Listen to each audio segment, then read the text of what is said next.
નવરાત્રી ચાલુ થઈ ગઈ છે. બાડી ઘૂમે રે ગાઈ સીઝન વગરના મોઢા લઈને કુર્તા બુર્તા પહેરીને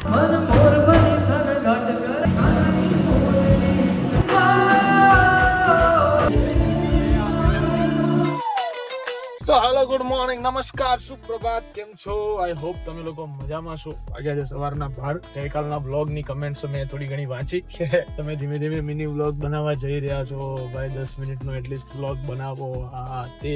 બટ હકીકત એવી છે ભાઈ કે હાલ મારે ક્યાંય જવાનું થતું નથી અને હું ખાલી દુકાનથી વસ્ત્રાપુરથી પાછો દુકાન આ તે એ ચક્કરોમાં પડ્યો હોઉં છું અને પ્લસ મારે બીજા બધા કામ હોય છે. એક ને એક વસ્તુ તમને કેટલી વખત બતાવું એટલા માટે અમુક ક્લિપ્સ હું નથી લેતો કે અમુક વાતો એ નથી કરતો. હમણાં એવા કોઈ ઇન્સિડન્ટ્સ નથી બનતા કે જે તમને બતાવી શકું કે આ કે તે બરાબર. બટ જેટલું થાય છે એટલું તમને બતાવી દઈએ છીએ કે ભાઈ આટલું છે. બટ મેં તમને 2 દિવસ પહેલા પણ બ્લોગમાં કીધું હતું કે હવેથી બ્લોગ મોટા આવવાના ચાલુ થશે 1-2 દિવસની અંદર. મે બી આજનો જ બ્લોગ કદાચ મોટો છે. રીઝન છે કે આજે રાતે અમે લોકો એક જગ્યાએ જવાના છીએ મતલબ પ્રી નવરાત્રીમાં બરાબર. ત્યાં બધાને મળીશું આ તે તમને બતાવીશું ઓબ્વિયસ વસ્તુ છે.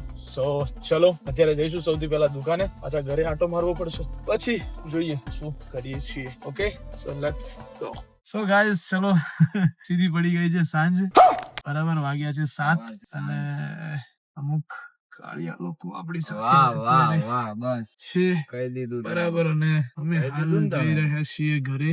રીઝન છે અમારું કે અમે લોકો કરી રહ્યા છીએ અત્યારે જવાના છીએ નવરાત્રીમાં. કેટલી વહેલી રાખી દીધી નહીં નવરાત્રી? આટલી વહેલી નવરાત્રી હોય લા હે? નવરાત્રી તો વિચારવા પડી આટલું વહેલા 9 લાગતું હશે ને એમને તો ગાઈસ ચલો હું નથી પણ તૈયાર થઈને બે રહ્યા છો મજા ચકાસક. હમણાં જઈએ એટલે બહુ મજા આવશે. ચલો લેટ્સ ગો. તો ભાઈ આવી ગયા છે અત્યારમાં કુર્તા બુર્તા પહેરીને. નવરાત્રી ચાલુ થઈ ગઈ છે. હે બીમાર હતા જીટુનીમાં ચા બધી ભરીને તમે ભૂલી જાવ છો. હે પૈસા ભરી દેજો આજના બધા ચાના આજની ચાના સોરી લખ્યું પણ એટલે સોરી લખવાથી પૈસા ભરાઈ જાય ત્યાં હે? બોલો ત્રિસિયા કેવું કર્યું કે મને ખબર હતી ઉપર ચા પડી મેં તને કીધું નહીં. મેં કીધું આરા લસણ બરાબર પીવા ગયો બહાર ગાડી ચાલુ કરતો કે ચા બાકી રહી ઉપર પીવા ગયો. સરસ. આ देखो गाइस ये हो गए हैं रेडी. अब इसको क्या बोले हम? बाड़ी घूमे रे क्या बोले बाड़ी तेरे चलो गाइस अब रेडी है भाई बाखो तो ये नो ऑलवेज रेडी या બોહિમિયા બાડીયા. અને ગાઈસ એક કાળિયો ધોળા કપડામાં હમણાં થોડીક વારમાં દેખાશે તમને. મેં બતાવીશ ખતરનાક વસ્તુ છે એ બરાબર. એટલે તમને હમણાં બતાવીશ. આ બધા વ્હાઈટ કુર્તો જો આને વ્હાઈટ કુર્તો છે એક વસ્તુ સમજી લો બરાબર છે તો વ્હાઈટ છે બરાબર. આને વ્હાઈટ છે આ બધું વ્હાઈટ છે વ્હાઈટ છે બધું ઓકે વ્હાઈટ છે. કેમ આ બધું કીધું એનું રીઝન છે હું નથી એનું એક રીઝન છે બરાબર. જોઉં તાર જો મૂળ અહીંયા કાળું અહીંયા વ્હાઈટ માં કાળું ખબર પડી ગઈ તને? હે આ કાળું આ વ્હાઈટ માં કાળું એટલે વ્હાઈટ પહેરવાનું કીધું તમને. વ્હાઈટ માં કાળું મોઢું કાળું તમારું ખબર છે અમને. એ આ માં કાળું હું કામ આવતા હશો? ના ના કંપની ફિટિંગ છે ભાઈ કીધે. હે કંપની ફિટિંગ નહીં. હા ચાલ પેલી ચા યાદ આવી ગઈ મને પાછી. તું પણ એક પેલો પગનું સારું થયું હવે ચા નું યાદ આવે છે. ચા બે કરાવરાવી હતી પણ ચા સાથે પીધી નહીં. ગાઈ સીઝન વગરના મોઢા લઈને કુર્તા બુર્તા પહેરીને મને તો આવે ફૂલ શરમ આવે. એમાં કોઈ શરમ ની વાત નહીં કરતો.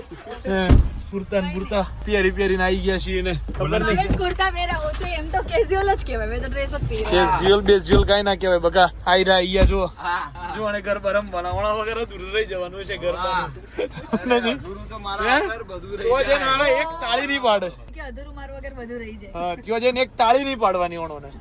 અને તૈયાર તો એવા થઈને આવે ને જાણે ગાય ભાઈ પોતાનું વખત તો ગાયો તો ના ના કરી જાન તું તો હારા બધી બાબતમાં દગાખોર છે. ચલો ભાઈ સૌથી વધારે દર વર્ષે હું જ ગાઉં છું. કર નાખ્યો છે તૈયાર થઈ જશે. મારી વાત સાંભળી લે પેલા. ભલે હું સૌથી વધારે નવરાત્રીમાં સૌથી વધારે હું ખર્ચો બી કરું, સૌથી વધારે વાર બી કરું તૈયાર થાય, પણ સૌથી વધારે ગરબા બી ગાઉં હું જ. एक्चुअली में गाइस બંકાએ પોતાની જીટુબી એથનિક વેર નો કુર્તો પહેર્યો છે બરાબર પહેલી વાર અને બહુ મસ્ત છે. મને તો આ કાપડ જ એટલું ગમે છે ને. एक्चुअली માં અરમાની લચકો કપડું છે ગાઈસ. બહુ પ્રીમિયમ વસ્તુઓ જ રાખી છે આપણે, નબળી વસ્તુ રાખી જ નથી. એટલે જે ઇરિટેટિંગ થાય ને કઈડવું ના તે બધું આપણા સો ચલો લેટ્સ ગો. હું કહું યશલા આપણો વારો ક્યારે આવશે એકદમ ફોટો પાડવાનો? આપણે હાલ છે ને નહીં કઈ કરવાનું. કેમ? બસ બધું ધોળું ધોળું દેખાય. કેમ ખબર? કેમ? જો, અત્યારે આપણે ને ગમે ત્યાં જઈ શકીએ.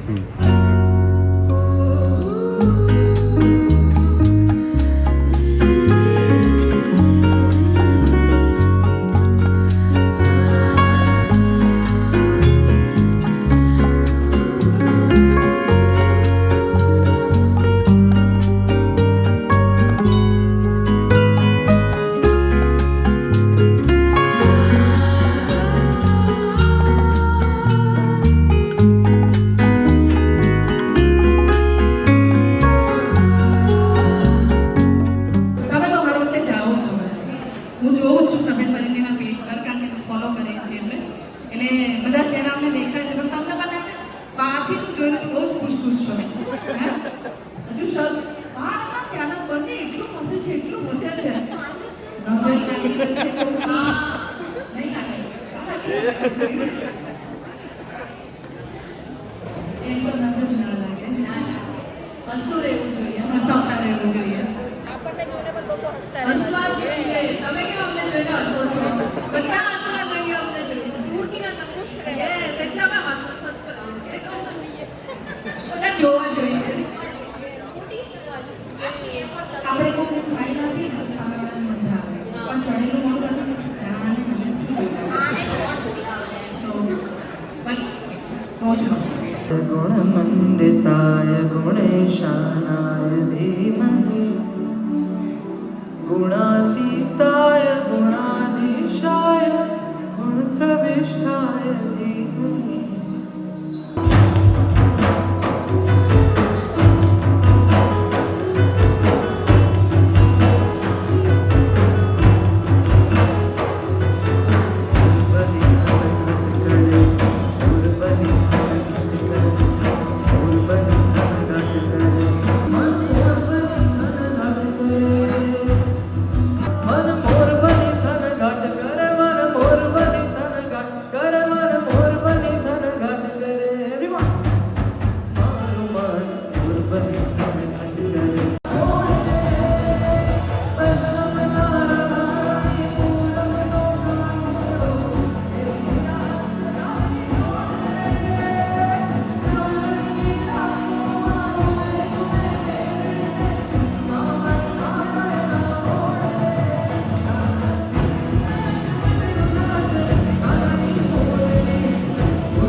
A few moments later. પાર્સલો ખોલો અભિયાન ચાલુ થઈ ગયું છે ઘરમાં બેઠા બેઠા. બરાબર છે, આ કરવાનું છે તારે. હા, હું તો આના માટે જ જીવું છું. તું તૈયાર વૈયાર થઈને ગઈ હતી તો ગરબા બરબા કેમ ના રમી? તો તું રોકાણો જ નહીં તો ના જ રમાય. કઈ રીતે રમે? એકલી એકલી હું કહું? મારું નામ પાડ્યું તે નામ મેં તારું નહીં પાડ્યું. તો તારું નામ તો તારા ફઈએ પાડ્યું હશે, મેં થોડી પાડ્યું. એમ નહીં, પણ ગરબા તો તારે રમવા જોઈએ ને, એટલું તૈયાર થઈને ગઈ તો હતી. કાંઈ હમણાં કહો એમ ઓલા પર સ્ટેજ ઉપર સેટ ગોળ ગોળ તો? ખાવ. નાના ના ચાલે ને યાર. ચાલ માર થઈશ. So guys, દેખો ભાઈ કઈ મારા કાંઈ શંકર ભગવાનનો શ્રીંગારનો સામાન છે. શું શંકર દાદાનો શ્રીંગારનો સામાન છે. ઓકે ઓલા કલર વાળું So- શ્રીંગાર નહીં કરતી, હા તમે લોકો બ્લોગ જોયો જ હશે, ન જોયો હોય તો મારી ચેનલ પર જઈને ફટાફટ જોઈ આવો. પ્રમોશન કરી દીધું મારી ચેનલમાં મેં ગાઈસ શંકર દાદાનું સમજ રહ્યો? શ્રીંગાર કર્યો હતો. આખો શ્રીંગાર કર્યો હતો શંકર દાદા શિવલિંગનો. જોઈ હતી મસ્ત. સ્ટોરી અમે જોઈ હતી હા, તમારી એનો બ્લોગ બનાવ્યો છે, આખો હું શ્રીંગાર કરતી હતી ને. એમ અને આ બાજુ નવું આવ્યું એટલે તો આ બધું નવું નવું લાઈવ છે. સોમવારે ફરી શ્રીંગાર કરવાનો છે એવું કેવું છે. બટ આજે ઇન્સ્ટાગ્રામ ની અંદર એક વિડીયો આવ્યો હતો મારો, જે વાત મને એવું લાગ્યું કે મારે તમારા જોડે કરવી જોઈએ. ઉન્નતિને ખબર છે કે નહીં મને નથી ખબર. એક બહુ ઊંડી ખાણ હતી. એક ફેમિલીમાં એક છોકરાને આઈફોન જોઈતો હતો. તેના પપ્પાની પરિસ્થિતિ નહીં હોય કે કદાચ સેટઅપ નહીં હોય, અત્યારે માર્કેટ મંદી ચાલી રહી છે, એટલે એન પપ્પાએ એમ કીધું હતું કે હું તને લઈ આલું. એમ લઈ આલવાની ના નહોતી પાડી, પણ લઈ નહોતો આલ્યો હમણાં. એટલે સેટઅપ પ્રમાણે હોય ભાઈ, બધા વ્યક્તિના ઘેર આવું બધું ચાલતું હોય. મારા ઘરમાં ચાલતું હોય, તમારા ઘરમાં ચાલતું હોય. હું કોઈ વાર પાર્સલ લેવાની ના પાડ દઉં કે ભાઈ નથી લેવાના. ના પાડો એટલે 200 રૂપિયા પાર્સલ હોય તો રાડું નાખતો હોય મારી પાસે. હા બરાબર. તો એ છોકરો ખાઈના કિનારે ટોચ ઉપર ઉભો હતો અને ઉન્નતિ એને સમજાવવા પોલીસ બધા ત્યાં કે ભાઈ તું પાછો આવતો રહે, તને તારા પપ્પા મોબાઈલ લઈ આલશે, આવી તેવી આખી કહાની એને કીધી. એને પપ્પા એને પકડવા ગયા તો છોકરો જતો રહ્યો, એને પપ્પા એને પાછળ પડી ગયા ઉપરથી. એટલે એના અને પપ્પાએ સુસાઇડ કર્યો, પેલા હાથ પકડવામાં પડી ગયા. છોકરાને બચાવવા માટે, મતલબ એ નતો માનતો, જીદ પર હતો કે મારે મોબાઈલ જોઈએ એટલે જોઈએ. એમ આઈફોન એક આઈફોન ના ચક્કરની વાત છે આ. Guys, તમે કોઈ ઇન્ફ્લુએન્સર છો કે તમે કોઈ કન્ટેન્ટ ક્રિએટર છો કે એવા લોકો છો કે તમારા જીવનના જરૂરિયાતમાં આઈફોન આવે છે, કે તમારું કોઈ બિઝનેસ કે વસ્તુ છે કે જે ફોટોગ્રાફી કે વિડીયોગ્રાફી થી ચાલે છે, મહેરબાની કરીને તો જ આઈફોન લો. કોઈ સીન સપાટાની વસ્તુ નથી. કોઈ બી રેન્ડમ માણસ, હું કહું છું ત્યાં સુધી ના લો, કેમ કે આમાં ફોટો વિડીયો હારા આવે ને એટલે બધા લોકો લેતા હોય. અગર તમે એ કેટેગરી થી બિલોંગ કરો છો તો તમે લો 100%. પણ તમે કોઈ નોર્મલ એમ માણસ છો, જેમ કે હું તો વિડીયો બનાવું, પણ કદાચ હું મારું જ ઉદાહરણ આપું, હું કોઈક જગ્યાએ એમને જોબ કરતી હોય કે કોઈ બી રીતે હોય તો ના લેવો જોઈએ. કે હું ક્યાંય ગમે તે, મતલબ હું બિઝનેસ બી કેમ કરું છું પણ મારે કદાચ એની જરૂર નથી તો ના લેવો જોઈએ. એન્ડ્રોઈડમાં બી ઓપ્શન છે જ ઘણા બધા. કે છોકરો પડ્યો, એના પપ્પા એને બચાવતા હતા, બચાવવાના ચક્કરમાં છોકરો જાતે કરીને 2 પગ પાછળ જતો રહ્યો. એ ખાઈની ટોચે જ ઉભો હતો. છોકરો પડ્યો, એને પકડવા જતા એને પપ્પા કૂદી ગયા એને જોડે અને 2 સેકન્ડ પછી આ જોઈને એની મમ્મી એ ખાઈમાં કૂદી ગઈ. એક જ ફેમિલીના 3 જણા મરી ગયા, એક આઈફોન ના લીધે. એક આઈફોન ના ચક્કરની અંદર. એટલે આવી કોઈ ખોટી જાતની જીદો વિદો ના પકડતા. કદાચ વ્લોગ જોતા હશો તમે, કદાચ કોઈ ભણતા હશો, હેટ આવી ગઈ બધાને. બરાબર, કઈ બી હોય, જીવનમાં એવી જ વસ્તુની ખરીદી કરવી કે જે વસ્તુથી તમને કંઈક મળવાનું હોય, ફાયદો થવાનો. કદાચ તમે એમાંથી કંઈક કમાવાના હોય. મોજ શોખ છે પોતાની જગ્યાએ, ઓકે, કરવા જોઈએ, ના કરવા જોઈએ એમ નહીં. કમાવશો કેપેબલ છો તો વાપરો, કેમ કે વાપરો નહીં તો તમે પૈસાના ચોકીદાર જ છો, એમાંય કોઈ ના નથી. પણ પોતે કરો પછી કરો, બિનજરૂરી. હા ભાઈ, તમારા પપ્પા છે કેપેબલ, પણ અત્યારે દરેક માણસની પરિસ્થિતિ એવી ચાલી રહી છે કે સારા બિઝનેસ જે લોકોના ચાલતા હોય, મારા પોતાના બી બિઝનેસ ચાલુ છે આ છે, એમ છતાંય હું કહું છું કે અત્યારે મંદીનો માહોલ છે, બરાબર. તો અમારા જેવાને બી તકલીફ પડે છે. તો ભાઈ દરેક અમારા, ચલો માનો કે 2 બિઝનેસ છે, એક જાતનો અમારો શોરૂમ છે, બીજા ઓનલાઈન બિઝનેસ છે. આ મતલબ કહેવાનો મતલબ ઇન્સ્ટાગ્રામ, યુટ્યુબ, આ તે, એમ છતાંય અમને લોકોને અત્યારે તકલીફ પડે છે. તો એટલું વિચારો કે જે લોકોનો ખાલી એક જ બિઝનેસ હોય એ લોકોને બી આવી તકલીફ પડતી હોય. જોબ કરતા હોય એ લોકો બી હેરાન નહીં.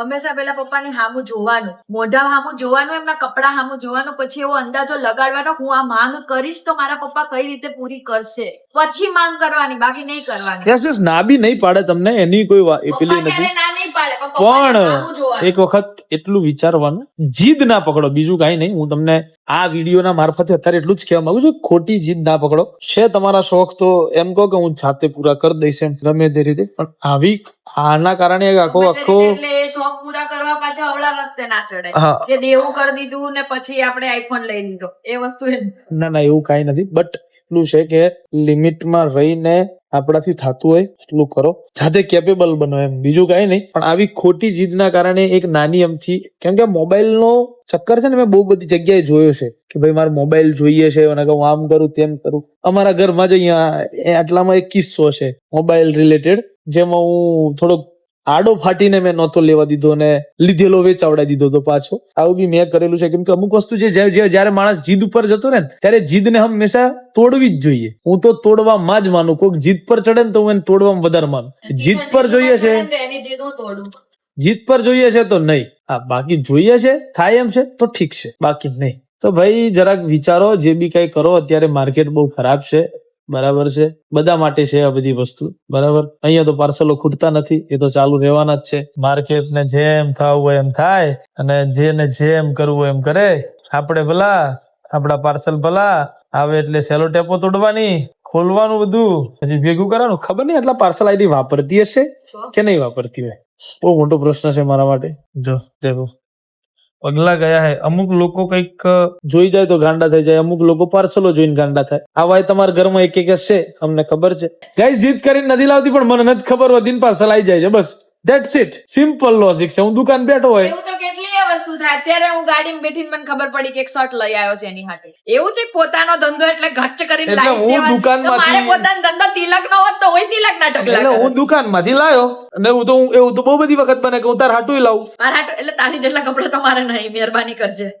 જૂઠ આની બોલના વાત પાપ હે. સાંભળવામાં મજા નથી, બટ મેં જે વાત કીધી એ ખાસ ધ્યાન રાખજો. નાના છોકરાઓ માટે હતી. એ કદાચ 17 વર્ષનો જ છોકરો હતો, વધારે મોટો એ નહોતો, બરાબર. ને મારા બ્લોગ બહુ બધા નાના છોકરાઓ જોવે છે, એટલા માટે મારે આ વસ્તુ કહેવી પડી, નાના બરાબર છોકરાઓ છે. જોતા હોય ને જો કિશનને માનતા હોય તો આવી ખોટી જીદ તમારા મમ્મી પપ્પા કઈ આગળ ના કરતા. એ લોકો પૂરી કરશે જ, પણ એ લોકો કઈ રીતે પૂરી કરશે ને એનું બિહાઇન્ડ ધ રીઝન તમને નહીં ખબર પડે. એટલું યાદ રાખવાનું.